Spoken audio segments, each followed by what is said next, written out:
ಧೀರನ ನೀನು ಹೋದ ಕೆಲಸ ಜಯವಾದವ. ಅಣ್ಣ, ನಿನ್ನ ಆಶೀರ್ವಾದ ಇರೋವರೆಗೂ ಈ ನಿನ್ನ ತಮ್ಮನಿಗೆ ನನ್ನ ಜೀವನಿಗೆ ಸೋಲನ್ನುವುದೇ ಇತಿಹಾಸವೇ ಇಲ್ಲ. ಇಡೀ ನಮ್ಮ ಬಾಗಲಕೋಟೆ ಜಿಲ್ಲೆಯಲ್ಲಿ ಸುತ್ತ ಪ್ರಸಿದ್ಧ ಹತ್ತುವಲ್ಲೇ ಎಲ್ಲಿ ಹೋದರೂ ಈ ನನ್ನ ಜೀವ ನಂಬರ್ 1 ಆಗೇ ಆಗುತ್ತದೆ.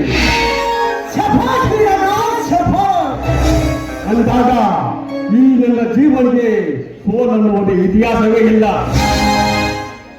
ತಮ್ಮ, ನೆಚ್ಚಿದ ಈ ನಿನ್ನ ಧೈರ್ಯ ಸಾಹಸಕ್ಕೆ ಅವಳು ನಮ್ಮ ಮನೆಯ ದೇವತೆ. ನಮಗೆ ಹಾಲುಣಿಸಿ ಹಾಲುಣ್ಣ ಕಲರಿದು ಈ ಕುರುಬ ಯಾವ ದೇವತ ಏನೇ ಅಂದರೂ ಅದನ್ನು ಸಹಿಸಿಕೊಂಡು ನೀನು ಈ ಟಗರನ್ನು ಹೋಗಿ ಜನ ಸಾಧಿಸಿಕೊಂಡು ಬಂದಿರುವೆಯಲ್ಲ, ನಿನ್ನ ಸಾಹಸಕ್ಕೆ ನೆಚ್ಚಿದ ಸೋದರ. ಅದೆಲ್ಲವೂ ನನ್ನ ಅತ್ತಿಗೆ ಮತ್ತು ನನ್ನ ಅಣ್ಣನ ಆಶೀರ್ವಾದವನ್ನ. ಕೇಳ, ಈ ಟಗರನ್ನು ಗದ್ದೆಯಲ್ಲಿ ಕಟ್ಟಿ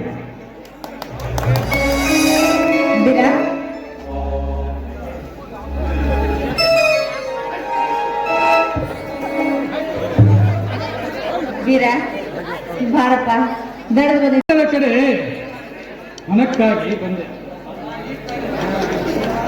ಅಣ್ಣ, ಈಗ ತಾನೇ ಮದುವೆ ಮಾಡಿದ ಹಣವನ್ನು ಕೊಟ್ಟಿರಲ್ಲ, ಅದನ್ನು ನನ್ನ ತಮ್ಮನ ವಿದ್ಯಾಭ್ಯಾಸ ಕೈಗೆ ಕೊಟ್ಟು ಬಿಟ್ಟಿದ್ದೆ. ಎಷ್ಟು ಬೇಕಾಗಿದೆ ಸೋದರ ಹಣ, ಆದರೆ ನೀನು ಆತ್ಮಕ್ಕೆ ಓದುವುದನ್ನು ನಿಲ್ಲಿಸಬೇಡಪ್ಪ, ನಿಲ್ಲಿಸಬೇಡ. ಆಯ್ತಲ್ಲ, ಕೇವಲ 25,000 ಹಣ ಕೊಡು ಸಾಕು. ತೆಗೆದುಕೋ ಹಣ ಸೋದರ, ಆದರೆ ಹಣವೆಂದರೆ ಲೆಕ್ಕವಿರಲಿ. ಆಯ್ತಲ್ಲ, ನೀನು ಹೇಗೆ ಹೇಳ್ತೀಯಾ ಹಾಗೆ ಮಾಡ್ತೀನಿ. ಸ್ವಾಮಿ, ನೋಡಿದ್ರ ಈ ನಮ್ಮ ಸಂಸಾರ ನೋಡ್ತಾ ಇದೆ, ಆನಂದ ಸಾಗರದ ಹಾಗೆ ಹರಿತಾ ಇದೆ, ಏನಿಸ್ತಾ ಇದೆ ಅಲ್ವೇನ್ರಿ? ಈ ನನ್ನ ತಮ್ಮನವೇ ನನಗೆ ಸರ್ವ ಆಸ್ತಿ. ಎಲ್ಲರೂ ಕೂಡಿ ಈ ಸಂತೋಷದ ಸಮಯದಲ್ಲಿ ಆಡಿಕೊಳ್ಳಿ.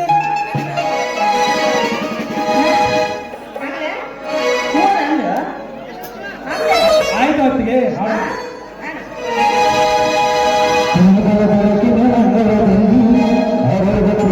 ಸಂಚಾರ ಸಂಚಾರ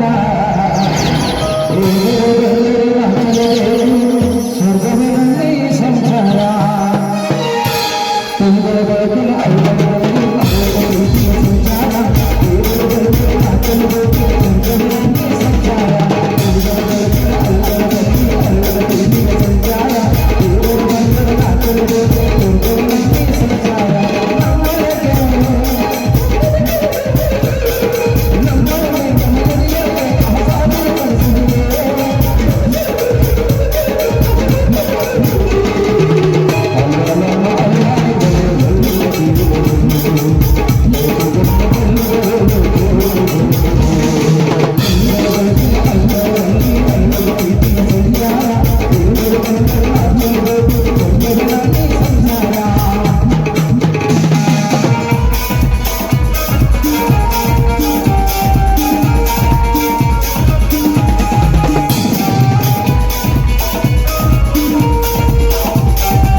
ನಡೆಯಪ್ಪ ಹಾಗಾದರೆ.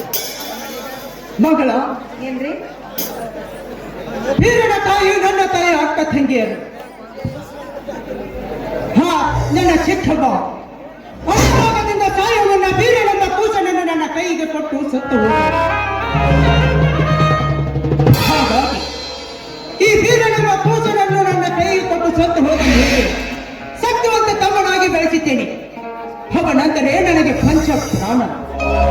ಅವನು ಕೂಡ ನನ್ನನ್ನು ದೇವರ ಸಮಾನವಾಗಿ ನೋಡಿಕೊಳ್ಳುತ್ತಿದ್ದಾನೆ. ಆದ ಕಾರಣ ನಾವಿಬ್ಬರು ಬೇರೆ ಬೇರೆ ಮಕ್ಕಳನ್ನು ತಾಯಿ ಮಕ್ಕಳೆಂದು ನೀವು ಭಾವಿಸಬಾರದು. ಅದು ನನ್ನ ಆಸೆ. ನಿನ್ನ ಸತ್ತ ಮಗನೆಂದು ನೋಡಿಕೊಳ್ಳಬೇಕು. ಇದೇ ನನ್ನ ಆಸೆ ಮಗಳು. ಅದೇ ನನ್ನ ಆಸೆ. ಇದೆಂಥ ಮಾತಂತ ಕೇಳ್ತಾ ಇದ್ದ? ನಮ್ಮ ವೀರ ಶಕ್ತಿಯಲ್ಲಿ ಭೀಮ, ಯುಕ್ತಿಯಲ್ಲಿ ಶ್ರೀಕೃಷ್ಣ ಪರಮಾತ್ಮ, ಸತ್ಯ ಅಂತ ಬಂದ್ರೆ ಧರ್ಮರಾಜ ಇದ್ದಂತೆ ಅವನು. ಅವನು ನನಗೆ ಬರೀ ಮೈದುನಾದರೆ ನನ್ನ ಹೆತ್ತ ಮಗ ಅಂತ ತೆಗೆದುಕೊಳ್ತೀನಿ. ಇದು ತೆಗೆದುಕೊಳ್ಳಿ ರಾಮವಚನ. ಸಭಾಸ್ ಮಗಳ, ಮೆಚ್ಚಿದ ಈ ನಿನ್ನ ಧೈರ್ಯ ಸೌಹಾಸಕ್ಕೆ. ಮಗಳ, ನಾನು ಸ್ವಲ್ಪ ಕೆಲಸದ ನೀನು ನಡೆಯ ಬರ್ತೇನೆ. ಆಯ್ತು, ನಿಮ್ಮ ದಾರಿ ಕಾಯ್ತಾ ಇರ್ತೀನಿ, ಬೇಗ ಬಂದ್ಬಿಡಿ.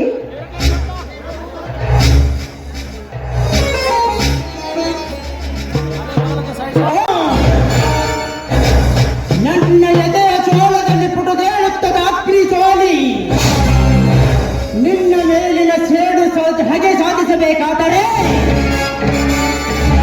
ಅದು ನನ್ನಿಂದ ಸಾಧ್ಯವಿಲ್ಲ.